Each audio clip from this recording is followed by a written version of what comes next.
Hi everyone and welcome back. Today we're going to learn how to do a forearm headstand. So please make sure that your body is warmed up, especially your shoulders, your upper body and your neck. I'll take you through the different stages from laying the foundation all the way to some really nice playtime upside down.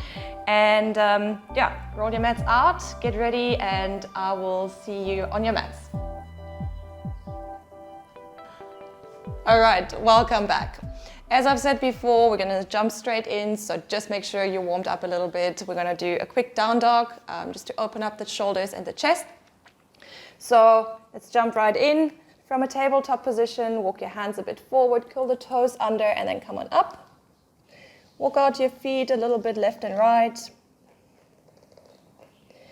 And then you can lift up one leg at a time. Take your right leg and bring it up.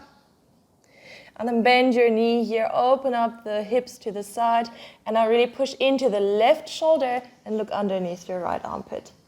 Stretching into the left shoulder here. Couple breaths. And then come on down, moving into the opposite side. Left leg comes up. Bend your knee, push into the right shoulder and look underneath the left.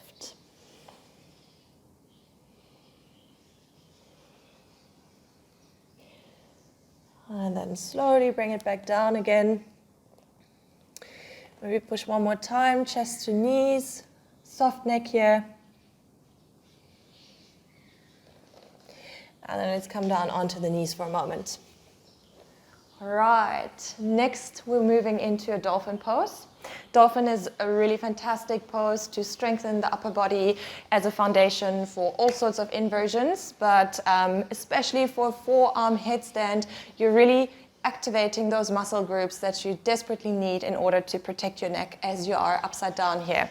All right, so for dolphin, hold on to your opposite elbows, bring them down, and then open up your arms to the side so that they are parallel to each other. So that is the distance that you want to have between your arms. And then as if you would go up into a downward facing dog, curl the toes under and then lift the hips up high. And now here you will find that you have to really push into the shoulders, otherwise you're collapsing and your head is going to drop onto the mat. So really push into the shoulders, elbows into the mat, walk the feet a little bit closer to your elbows. Try to push the chest back. And then again, if you want to, you can lift one leg at a time, starting with the right. Bring it up. And then swap it out for the other one. Bring up the left leg. Bring it down. Maybe push into the elbows just a few times to see what it feels like. And remember that engagement, because that's what we're going to use and work with now in our forearm headstand. All right, take a couple of breaths here. And then when you're ready, we're going to move into our third pose. So now we're actually laying the foundation for our headstand. So in this particular one, we're not going to go all the way up just yet. We're moving onto the mat afterwards, onto the wall afterwards. So for now, we just want to feel out what it feels like and where we have to push and where we have to pull. Forearm headstand is a lot easier on the neck than a tripod headstand. That's why I personally prefer it. And now just remember the activation that you did in your dolphin pose. You really pushed into the elbows here. So the same thing we want to do in our headstand now as well. So let's create a nest with our hands, interlacing the hands. And then you're pulling the elbows in just like you did in your dolphin pose. It's the similar distance between the elbows. If they are too far out, then your headstand will become a little bit unstable. So you really want to hug your rib cage with your elbows. Now we're going to place that down and then place the crown of the head so that it just touches the mat. The rest of the head is going to be cupped with your hands. Okay, so you're going to have half of your head grounded onto the mat and grounded in or resting in the nest of your hands. So I'm bringing this in now. You can see I'm pulling the elbows back in again. And again, I'm pushing up as if I'm going into a downward dog. So now from here, start by feeling out, are you really pushing into the elbows. You can lift your head out of the nest if you want to. Then bring the hips up higher, closer to the elbows, walk your feet in, and you can lift your right leg here again if you want to. So bring the right heel in and extend the leg up. And then you can play around with the balance just a little bit. You can feel that if you push into the elbows, you're almost lifting the bottom leg up. And then opposite side, left leg comes up. And again, just play around with your balance. Just don't kick back, you don't want to fall backwards. And then in your own time, when you're ready, slowly bring it back down. Open up the knees and come and rest in a fetal pose. Forehead on the ground. A couple deep breaths. Now you can rest here for as long as you'd like, just to give the neck a bit of a break. And that's our foundation. So if this is pretty much as far as you want to go, then just play around with those 3 poses. They're great tools to progress from here. If you want to take it further, take your mat, set it up on the wall, and I will see you there. If you haven't already set up your mat, please do that now with your mat pretty much facing horizontally, vertically, the wall behind you. Then come into a kneeling position, facing away from the wall. Come up into a tabletop position, and then where your hands are, you're just going to come on down onto your forearms. We're now going to take it up into an actual headstand, but we'll use the wall in order to get up with control. Okay, so set it up, bring your elbows in, head comes down, lift the hips up high, and then take your feet onto the mat and then create an L shape with your body. Keep on pushing into the elbows here so that your weight is not just resting on the crown of your head. And then from here, you can now lift one leg off the wall. Bring your heel to your bum and then bring it up. And if you want to, maybe try to play around with your balance again, getting a couple seconds of free time. And then bring it back. And as always, swap out your legs. Bring the other one up. And this is a great place to feel how you can use your elbows to really lift your leg away from the wall. So it's all your elbows that is controlling or that are controlling your balance. Okay, and then when you're ready, just walk down the wall, come onto your knees, into a fetal pose, wrap your arms around, rest your forehead. Okay, and take a couple breaths here, just relax. That is the first part. So here we're using the wall to walk up nice and controlled. That's why I want the first step that I always teach how to do a headstand is to rather face the wall with your back instead of other way around. But now we are going to swing around. And if you've mastered that and you're ready to come into a freestanding headstand, then you can still use the wall just as a safety net if you want to, or you pull the mat away and just use it without the wall. So we're going to stay by the wall now. I'll have like a 30 centimeter distance maybe between my arms and the wall. I'm going to show you now how to come up into your headstand without using the wall to walk up on. All right. So again, sitting up. Bring the hands down, forehead down, and then come into this position where you walk your feet close to your elbows, as close as you can do it. So now bring your right heel to your bum, and then extend the leg up. And then now you'll feel you really have to push into the elbows to lift off the left leg. You can bend your knee here for a moment, bring it to your bum, and then extend your leg up as well.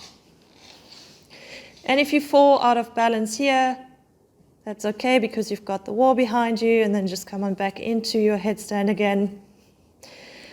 And maybe sway a bit from side to side. Just become aware of the balance and how to manipulate that with your arms. And then to come out again, you can bring your heels back to your bum and then bring one leg down and the other, and then back into your fetal pose. Okay, and again, take some moments here just to relax the neck. When you have mastered that, and you're totally comfortable with being upside down and you can hold your headstand for 10 breaths or longer, then it's time for some playtime. I'm gonna just show you a couple of movements that you can go into or move around in while you're upside down, which is always fun to just find some different shapes and to just let it flow. Yeah, let's just get straight into it. I'm gonna face the camera this way just because I want you to I want you to be able to see the actual shapes. So I'm just gonna work around Ori. Obviously, you will most probably have an easier time to get into it. All right. So I'm gonna come up into my headstand here. And then you can play around, open up, come into a split. Maybe bring your feet together. Maybe come into a split the other way. This is always a nice picture for your Instagram account, or bend your knees here. I love this shape. And then swing it around, do the other way. And then you can also come into eagle legs if you want to. That's a bit more of an advanced pose. So wrap your legs around all the way and then come into your eagle legs. Just be mindful of this one, because if you do fall out, you have to unravel your legs first. And yeah, when you're ready, then you can come slowly out again and rest.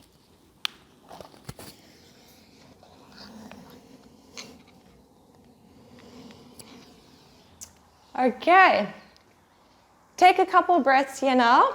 Take a breather, take a break, and next thing I will show you one more way to come up into your headstand. So yeah, make sure that you're well rested as you enter into the next phase. All right, so the last challenge that I'm going to give you for now is pressing up into your headstand with straight legs. For that, you will need quite a lot of core strength, but also your hip flexors will have to work quite hard. Afterwards, I'm going to show you a quick exercise that you can do to strengthen those areas, but I'm first going to demonstrate what I am talking about. Okay, set up as always for your headstand. And now this time, really walk your feet nice and close so that your hips and your bum shift backwards, okay? And as they shift backwards, you can see that my legs almost automatically lift. And now I'm just going to follow that movement and come on all the way up into your headstand. And to come out of it again, you're gonna need the same control. I don't want you to just collapse down. I want you to nice and slowly bring it down with control. And for that, again, I'm shifting my hips back so that I can keep my center of gravity right above the midline. Nice and slow. And landing. Open the knees and rest. Okay, so what you've probably seen is I'm counterbalancing the weight by shifting my hips back and my legs come down. I make it as easy as possible for myself. The more I keep my hips here and the legs shoot out that way, obviously the harder my body has to work, okay? So if you want to train for that and gain a bit of strength in order to make it a bit easier for yourself, grab 2 blocks if you have them. You can also do it without, but it's always nice to have some blocks.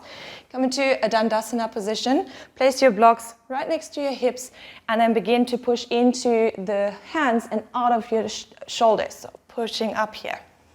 Shift the hips back as if you did the same way you did as you were going into your headstand. And then maybe lift your legs here. Hold it for a couple of moments, as long as you can. And then when you're ready, you bring it down again and shake it out. So for that, you have to really pull the navel in, engage your core, and your quadriceps will work quite hard as well. You'll feel some fire here, and your hip flexors, and that will ultimately help you to lift you up nice and easy and elegantly into your headstand. Okay, I hope you enjoyed that, and I hope that all of that helped. And there you have it. Thank you very much for joining. Keep in mind that this was a very quick progression from one step to the next. So depending on where you're at in your practice, please play around with the first one, build a proper foundation before you move on to the next. If there are any questions from your side, please feel free to leave me a comment. And this would be the moment in your practice where we are going to come down into Shavasana, just like Ori is demonstrating for you. Thank you so much, and see you next time.